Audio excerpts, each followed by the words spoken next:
Bonjour et bienvenue à tous la plateforme 224 QHSSE officielle.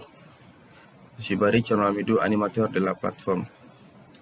Aujourd'hui, nous allons parler sur les 12 réflexes sécurité sur un chantier. Précédemment, nous avons parlé sur le port des équipements de protection individuelle. Deuxièmement, des vêtements ajustés. Ensuite, un chantier correctement éclairé, des voies d'accès et passages dégazés, le stockage correct des matériaux et la tranchée sécurisée.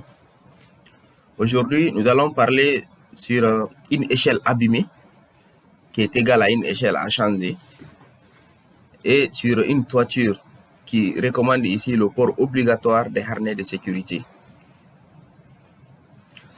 En se basant sur l'évolution de notre chantier, suivant le planning, on se rend compte de la nécessité de l'utilisation des moyens d'accès qui ne restent pas sans danger pour notre santé et notre sécurité, mais aussi un obstacle pour notre objectif de zéro accident. Une échelle abîmée est égale à une échelle à changer. Il faut savoir, l'échelle étant un moyen d'accès et non une plateforme de travail, doit être contrôlée régulièrement et doit être changée à la moindre défaillance pour assurer la sécurité des travailleurs. La base de l'échelle et la base du mur doit mesurer 1 mètre pour assurer la stabilité et éviter toute chute de l'échelle en cours d'utilisation. Faites attention à l'inclinaison de l'échelle pour éviter qu'elle ne glisse sur le mur ou que vous basculez en arrière. Ne positionnez pas l'échelle sur un sol meuble, un sol instable ou une pente. L'échelle doit être munie de patins antidérapantes obligatoires pour la sécurité des utilisateurs. Nous avons quelques bonnes postures à adapter, d'où on peut parler d'éviter de monter sur les 3 derniers barreaux de l'échelle pour atteindre une cible. Il faut chercher une échelle plus longue, c'est-à-dire des échelles qui sont adaptées à chaque phase d'activité. N'utilisez pas les moyens de bord lorsqu'il s'agit des travaux en hauteur, car nous n'avons pas droit à l'erreur. Il faut toujours monter et descendre face à l'échelle en respectant les 3 points contact, c'est-à-dire 2 pieds, une main sur l'échelle ou 2 mains, un pied. Cette règle nous permet d'éviter de monter les mains chargées. Tu as les outils de travail en main et puis tu cherches à monter l'échelle. C'est formellement interdit. Arrivé au moyen d'accès, vous allez chercher à arrimer les différents objets ou les différents matériels outils que vous allez utiliser dans l'exercice de votre métier, sur une charpente par exemple. La position de travail doit être confortable pour éviter les traumatismes au niveau des articulations et éviter les fatigues et les chutes. Il est fortement déconseillé de travailler à plusieurs sur une échelle, quelle que soit sa résistance ou sa taille. En ce qui concerne la toiture qui demande un harnais de sécurité obligatoire, vous savez que le secteur BTP expose le plus ses travailleurs au risque d'accident de chute lors de l'exercice de votre métier.